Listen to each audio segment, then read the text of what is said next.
BRS ఎమ్మెల్యేల party ఫిరాయింపులపై high court guide lines ను స్వాగతిస్తున్నామన్నారు Congress senior నేత అద్దంకి దయాకర్. హైకోర్టు పరిధిలోనే స్పీకర్, కాంగ్రెస్ పార్టీ నిర్ణయాలుంటాయని చెప్పారు. మాజీ సీఎం కేసీఆర్ తీసుకున్న అనైతిక నిర్ణయాలతోనే రాష్ట్రంలో ఈ దుస్థితి వచ్చిందన్నారు. గతంలో కూడా హైకోర్టు ఈ విధంగా స్పందిస్తే బాగుండేదన్నారు. అప్పుడు సీఎల్పీని బీఆర్ఎస్లో విలీనం చేసుకునే వరకు హైకోర్టు లేట్ చేయకుండా ఉంటే ఈ పరిస్థితి వచ్చేది కాదన్నారు అద్దంకి. కాంగ్రెస్ పార్టీ ఏ డిసిజన్ తీసుకున్నా రాజ్యాంగబద్ధంగానే ఉంటాయన్నారు అద్దంకి.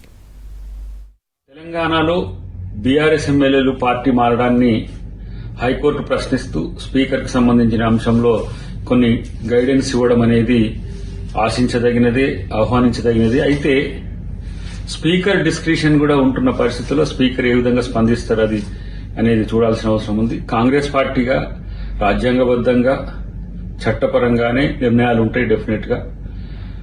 ఈ రోజు ఇమ్మీడియట్ గా హైకోర్టు స్పందించడాన్ని కూడా స్వాగతిస్తూనే గతంలో కూడా ఇలా స్పందిస్తే బాగుండేదని ఒక ఆలోచన ఉంది. గతంలో కాంగ్రెస్ పార్టీ మర్జర్ కొరకు ప్రయత్నం చేసిన క్రమంలో ఏ విధంగా జరిగిందనేది.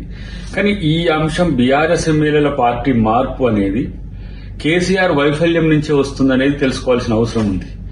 అటు హరీష్ రావు ఒకవైపు, ఇటు కేటీఆర్ ఒకవైపు నాయకత్వ సమస్యలు వచ్చినాయి వాళ్లకు, ఆయన బయటికి రాకపోవడం కేసీఆర్ గారు, దానివల్లనే పార్టీ మీద నమ్మకం లేక పార్టీలు మారే పరిస్థితి వచ్చింది. గతంలో కూడా ఆ విధంగా ఒక్కరిని ఆ విధంగా చేసి సీఎల్పీని మర్జీ చేసుకునేంత వరకు ఆ రోజు హైకోర్టు ఆగకుండా ఉండుంటే తెలంగాణలో ఈ పరిస్థితి వచ్చేది కాదు. తెలంగాణలో రాజకీయంగా ఇలాంటి అనెథికల్ ఇష్యూస్ జరగడం వెనుక కేసీఆర్ పాత్రే ముఖ్యంగా ఉండడం మీద ఆలోచించాల్సిన అవసరం ఉంది. రేపు స్పీకర్ గారు గాని కాంగ్రెస్ పార్టీ గాని హైకోర్టు పరిధిని అటు రాజ్యాంగ పరిధిని దాటకుంటున్న